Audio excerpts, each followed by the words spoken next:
Guys, and I'm shooting this video for my mother.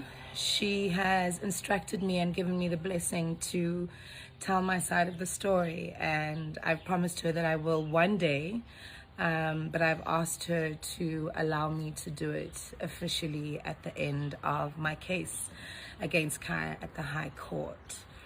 So because my mother has made this request and she said, Ndanam, no one should have the right to tell your story without you, I've given her that promise, and through our production company we've started shooting my documentary that I'm producing as well through my production company, and I promise I'll tell you everything at the end of the case, and I'll share all documents, and you'll finally get both sides of the story. But before I tackle the case, I wanted to start by thanking you and saying thank you so much to every single one of you that just randomly pulls me aside or just makes an announcement that I have the courage to take on a corporate. Thank you to all the ladies in the sauna, people who stop me at the gym, on the treadmill, people who stop me at airports or at Groove after I've just come off stage from performing for them, and they're like, Unathi, we hope you're going to see it through when it comes to Khaya and the High Court, and I promise you I will. To the pilots who announced through the cabins and through their cabin crew that I'm on the flight and they want everybody to wish me well with the case. To the people when I'm playing golf and they buy everybody in the clubhouse a round of shots and everybody's like, do Unathi, and making sure that she beats Khaya at the High Court. Thank you for all your support and reminding me that you have let me into your homes and your families and your hearts and your parties, for the last 22 years. Thank you to all of you. Thank you for reminding me that this is bigger than me, and that's I have some very powerful and wealthy people who have backed me up to say they're not going to allow me to not see this through. So finances are not going to be my issue, and they aren't. Secondly, psychologically, I want to prepare you as well, because it could take months or it could take years. Psychologically, I'm fortified as well. The worst has happened, right? They've humiliated me. They've destroyed me. I've lost copious amounts of money because of what happened. So the worst has happened to me already. I'm ready now for the legal battle because I believe in our Constitution, and I know that our Constitution is one of the most powerful constitutions in the world.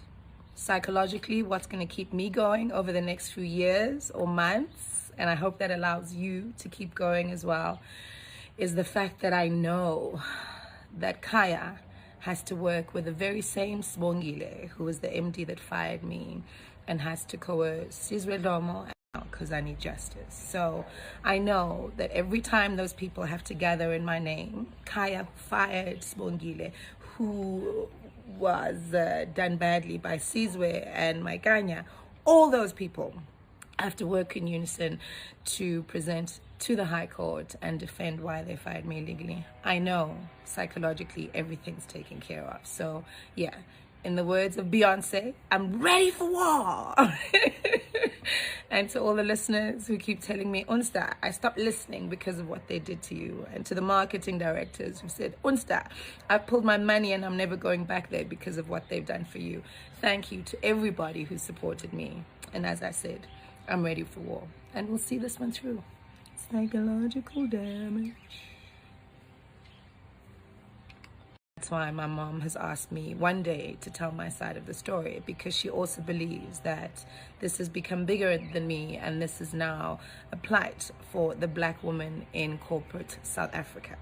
Now that that's taken care of, I wanted to manage your feelings and your emotions during this process, because I know what to expect. So this could last me a few months or it could last me a few years. It doesn't matter. And it's all dependent on how much Khaya wants to drag it along. I have the feeling, obviously, that they do want to drag it along because contractually this was meant to be heard in arbitration. But because the High Court is more expensive, here we are. But I want to assure you that I've been saving for 18 months since the day that they fired me, because I knew this day would come. And subsequently to people finding out that, yes, we're finally going to the High Court, I had my Kanya to work in unity to present in front of the High Court and defend the fact that, yes, they did, in fact, fire me illegally.